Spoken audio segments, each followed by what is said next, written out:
Dober dan, živijo.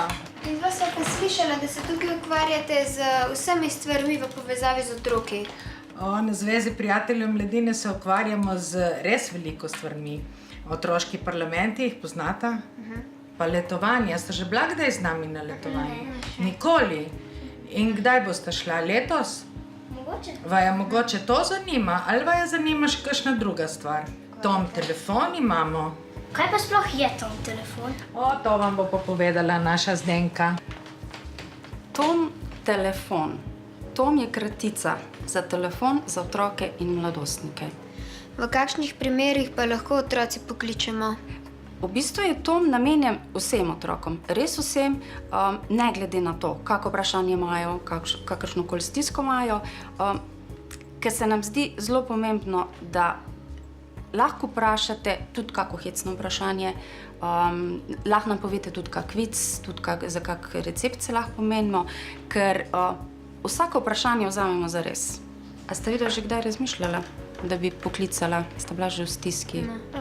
Ne. Ponavadi se vsi moji problemi rešijo, ko se pogovarjam s prijateljicami ali pa starši. Super za tebe.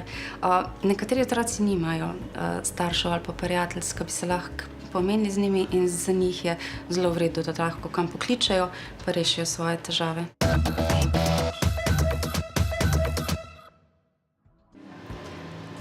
Upam, da sem ti pomagala, pa lepo kliči še kaj, da boš povedala, kako ti je šlo. Hvala, lepo vodi, čau.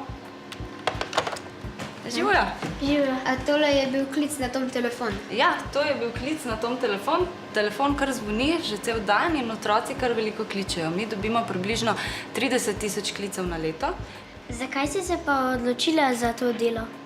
Jaz sem študirala psihologijo in sem si zelo želela dobiti kakšne praktične izkušnje na tem področju.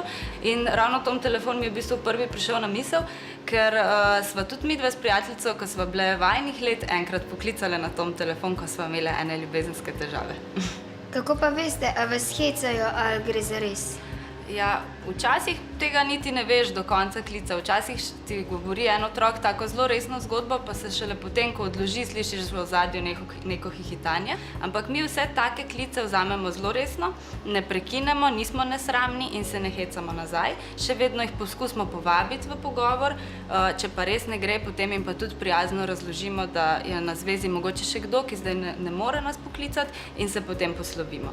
Se pa vseeno včasih izkaže, da potem ti otroci mogoče najprej kličejo v družbi, pa se hecajo, potem pa pridejo sami domov, pa se znajdejo res v neki stiski, pa tudi potem se spomnejo na Tom telefon, vejo, da je bil tam nekdo, ki je bil prijazen, ki jih je resno vzel, in potem takrat pokličejo.